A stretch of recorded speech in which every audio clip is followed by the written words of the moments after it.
few of them text me, I wish we had your business model. So that's actually really nice confirmation that the business model we have subscription really makes sense. Hey everybody, welcome back to SUBTA Studios. I'm super excited today. I've got Michael Ross from Bidroom. Michael, thank you so much for being on the show. Thanks, welcome Ted. Thank you for having me here. So Michael, I know that you've built an amazing business with Bidroom and you've sort of disrupted the travel market. Before we get into that, can you just give us a quick background on yourself, how you got started with Bidroom and how it got to where it is today? So I started my first company, I think I was 15 or 16 years old. Some years ago, I love to combine two things, which is my passion. It's technology and it's travel. So I was like, okay, we just have to do something with this. And then I had a travel agency before starting Bidroom. And actually, when we were dealing with the hotels, there was so much going on out there. It was like the commissions, the duopoly, and it's like, I have to do something with this. And then I started Bidroom. You said you were already in the hotel industry. You were working with hotels, and that's what sort of gave you the inspiration to start Bidroom? Yeah, before we were more traditional, even though we were selling only online, it was packaging, so flight, hotel, transfer. So it's really focusing on transactions. And we were dealing directly with the hotels. So we made contracts with hotels for pricing. And actually they were super happy to work with us because they want to avoid high commissions from the OTA. So they really were done with commission business models. So it's like, we have to do something in this space. And I fully believe in subscriptions. I'm a huge fan of subscriptions. Yep. So it's okay, if you're combining travel with technology and to subscription business model, I think you have a great fit. And of course, years ago, we started 4 or 5 years ago, people said, why people should pay a subscription in travel? This is not common, but you can see what is happening now in the last years. People get used to it, especially in our space. And so for those that might not have that familiar with Bidroom, tell us a little bit about what it is, how it works, how it compares to the other sort of models that are in the space, and how yours is different. Well, Bidroom is a booking platform. So first of all, you can book, and the other booking platforms, you can book in hotels. So this is not unique. What makes it unique is that we don't charge the hotels high commissions. So we ask them to give a better price to a guest. And the guest, the traveler in this case, is paying a subscription fee. So the guest is paying $29. And in return, they get access to the prices that the hotels are giving. And all those hotels giving at least 5% discount, but it's an average, it's around 11. So they're giving 11% discount compared with other booking platforms. So we see that the average saving is already $34, which means it's actually higher than the subscription fee. So the subscription fee is $29 per year. So if you're booking once per year, already have your money back, but we're focusing also on people who travel more than once per year. So the members pay you a simple $29 a year. They get access to all of these hotels, and the price should be cheaper than like Expedia or finding it themselves. Is that how it works? It's guaranteed lower than the other booking platform, than the OTA. Wow. So we can guarantee, we do the comparison directly, also real time with Expedia, Booking, Hotels.com, etc. So actually the travelers can really see how much they can save compared with the others. So we're taking the discount from the cheapest available. So the Expedia, they must not like you, huh? They don't, no. They don't. That's awesome. But obviously right now there's some impact on travel, right? We've got with COVID-19, people are traveling less. How has it affected you? I mean, maybe it hasn't because people are on a membership fee, but maybe for new acquisition, it's slowed down. Where do you see this changing? What's the future look like? Well, I think if you see the numbers of messages I get from the industry, I know quite some people in the travel space, there actually few of them text me, I wish we had your business model. So that's actually really nice confirmation that the business model we have subscription really makes sense. And yes, we do have recurring income. And when we announced the plans at the end of 2019, huge user growth, yes, of course, we saw it slightly different than expected. Even though April was still huge user growth, even though numbers of bookings are limited, of course, and we don't push. And I think the difference is also that the way we inform our members, we didn't push travel at all. We just inform them and we just try to improve our relationship with them. So I think also the way of focusing was completely different. It also gave us much more space and much more time to focus, which is super important, is the content, so the hotels. So because we had more time actually to focus on one part of the marketplace, in this case, the hotels, we could do much more effort on that part. It means we had the biggest hotel growth ever last month. And that I think is also important when you subscribe to any subscription service. If you subscribe to Spotify, you're expecting millions of songs. When you subscribe to Netflix, you're expecting millions of series. It's logical. I don't want to call it a mistake, but learning from 2017, we had a huge growth in numbers of members, but it didn't have the huge numbers of hotels on board. I think that's the biggest learning what we had. So make sure that one side is covered before you focusing on the on the users. The hotels want to see your membership. The members want to see hotels. So it's this balance you have to come up with. Yeah, it's challenging because the hotels, how many members do you have? How many bookings can you generate? Yep. But we need you first, because if we don't have you, we can't please our members. And of course, then in this case, when it comes to the crisis, actually hotels start realizing, okay, we want to diverse more channels. We want a more sustainable business. It also helps our business. So also, that's why I mentioned the numbers of new hotels joined actually increases super rapidly. Large hotels chains, a few of them, they said, okay, just wait till you have X numbers of bookings. They changed their mind and they joined our platform. That is tricky. You know, what was your initial strategy? Was it get the members? I mean, you had to get some hotels. How did you balance that? Did it help that you were already kind of in the industry, so you had some relationships? Talk a little bit about that, so that somebody listening that's in a similar situation, it doesn't have to be travel, but it's a situation where they got to get one before the other, or whatever the case may be. How did you think about that? The first, I think, 2 years, we just didn't let the users pay at all. We just said, we need you on board, and just inner links to get also to know what kind of destination they're searching for, what is their search behavior, and to get their first booking for the hotel. So we just waited completely for the That's first user.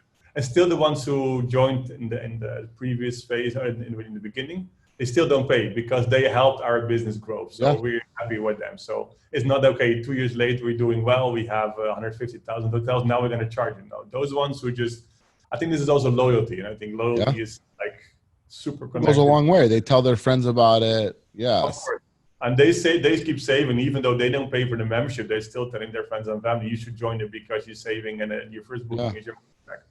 I think also important that we did during the journey is creating more value. So during this whole journey, first was just you saving on your booking, but during the whole phase and the last months and last years, we just more and more partnerships. So first of all, it helps us really in user growth, which means if somebody is a user of a specific credit card, they get a reduced fee. And the good thing is they have a huge user base, so they could really help to grow our business. You can make a shared revenue deal with them. So this also helps a lot in growing our business.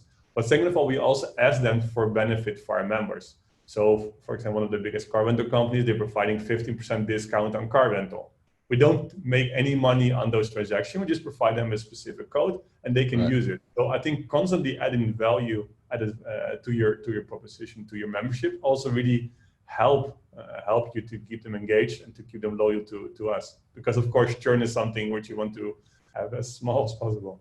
I'd say that maybe one of the hard things would be you're not providing an actual physical product or a digital product. They're not getting something every month. They're getting a savings. What's one of the best strategies for customer acquisition? What do you see working really well? And then what are the things that you're doing to keep the member engaged and excited to make sure that they renew when their renewal comes up? A good question, because that's also one of the learnings. First, okay, you can make your first booking for free. Second one, then you have to become a paid member, etc. But then you really go into transactions. And then that makes it more difficult because you're a subscription model, but you're only, as soon as they're making transactions, you convert them. So it was not really matching. So now, of course, they can make a trial period. You can see which kind of hotels do we have. And then after a certain time, we charge them. But I think adding whole year long value, that make a difference. So during the whole year, even though they don't travel, they have specific benefits or value.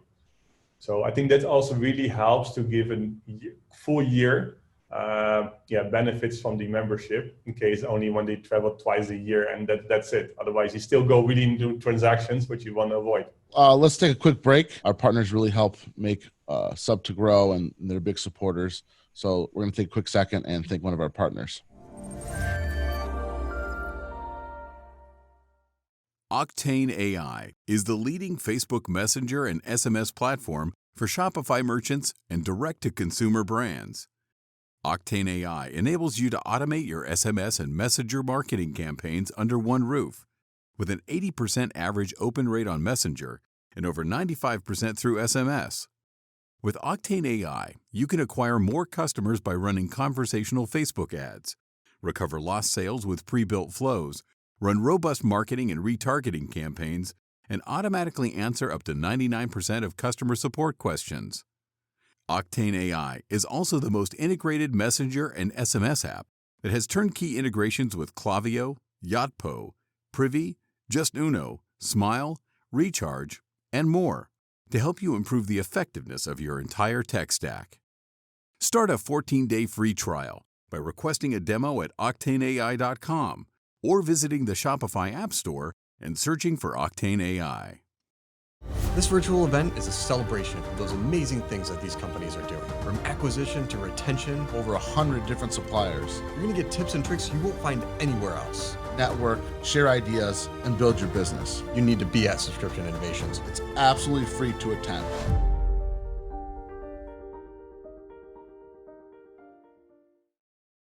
Super excited. I've got Michael here telling us about Bidroom and the membership model, and what he's done is awesome and super amazing, and the way he's disrupting the travel industry. Let's talk about when somebody goes to cancel. What are the things you do? How do you handle that? Can they cancel online? Do they have to call in? What does the win back strategy look like? Let's talk a little bit about that. So as soon as they cancel, of course, they can use the whole membership during the rest of the year because they're paying for the full year. So Yeah. if they cancel, they can still make bookings. It means also when you're canceling your subscription and it's ending next month and your travel is on 4 months, it's still there. So we Right. keep on the reservation for them. They're not going to cancel your reservation. How are you handling though when it's renewal time and people don't renew? Is it auto renewed? I'm sure you've got some involuntary churn, credit cards fail. No, of course, it's auto charge. So in this case, of course, auto renewal as well. So after a year, we charge them again. Of course, with credit cards, there is a specific expiry date. So you can see, of course, it could limit sometimes. So this is something which you can see quite often. So they have to update their credit card details and engage with them. I think that's what we saw by integrating different payment methods, which we're now finalizing completely. And some of them we did it in a trial period. Is like when you have, for example, Apple Pay or when you have PayPal, those you constantly update. So this also helps us really in reducing churn or having credit cards which are expired. So you can see those services is something you always update because you use it for different subscriptions or different services. So you're seeing less churn with Apple Pay, PayPal, let's say Amazon. There's less churn, probably less involuntary churn. Reduce friction as much as possible. Zero friction policy we try to create, and of course not always easy. But it's also with payment method. I think payment method is one of the most, that gives you the biggest friction normally. So when you can reduce friction by using other payment methods, which also for some countries it's more trusted, right? In the UK, you can see PayPal works much better. In Netherlands, we have Ideal works much better. So if you also implement local payment methods, it's also increasing in this case the trust and the signups, but also the reduce the churn. So a customer has, let's just say they did churn. What are some of the strategies you use to try to win them back? I think before, right? So first of all, we stay constantly in contact with the member. We would like to know, of course, if they're leaving our platform, what's the reason for it? And it could be that it's okay. I was looking for specifically hotel and I couldn't find it. Okay, then we just even say, okay, what if you can find you this hotel and make you a special deal? So there's a lot of still personal interaction because we're still learning every day. Will you aggregate a list of the hotels people have been looking for so that you can go to that hotel and say like, hey. Oh, we have them. They can see what they're looking for. But if the hotel, for example, it was not listed because we don't work with them, and they said, no, I was looking for this hotel. So, okay, let's try to get us this hotel on board. And soon one of us, our team members, reaching out to the hotels and explain, okay, we can give you commission-free booking and this is how it's working. 9 out of 10 times they're signing up anyway. So look, Michael, this has been awesome. Before we go, what are, let's say, 3 tips that you would give to anybody looking to start their own subscription business? I think the one I've mentioned is zero friction. So make sure you just have no friction in everything what you're doing, from signing up, from search, or during the whole process, zero friction. I think my most important driver if making the business is belief. I think if you don't believe 100% by yourself, don't even start. So I think this is in every business, doesn't matter subscription, when every business believe is most important. I think the third one is also team. And when I look at the team which we have, it's like the people which you're building. I can't do it alone. We have a team now of 85 people or 90 people. Amazing. During this crisis, we didn't fire any people. So, okay, we're in it together. We can come out stronger if we're all working hard. So we didn't do any layoffs. When the full competition did layoffs, okay, now we're in it together. Me and other board members, they said, okay, we're waiving our salaries or minimize it, which means also we don't have to do layoffs. So I think a team is super important. So try to create an amazing team around you. They always say you get two most important people are important is the hustler and the hacker, right? So make sure if you go to it like in tech business, online business, make sure those are covered. Yeah. And create a great team around you. Michael, this is awesome. I appreciate your time. What you're building is amazing, and I look forward to you to continue to disrupt the travel industry, build an amazing business, and I look forward to hopefully seeing you in Dallas in November at our live event. Sounds good. Looking forward. Thanks a lot. Thanks, Michael. I appreciate everything. Okay. Bye-bye.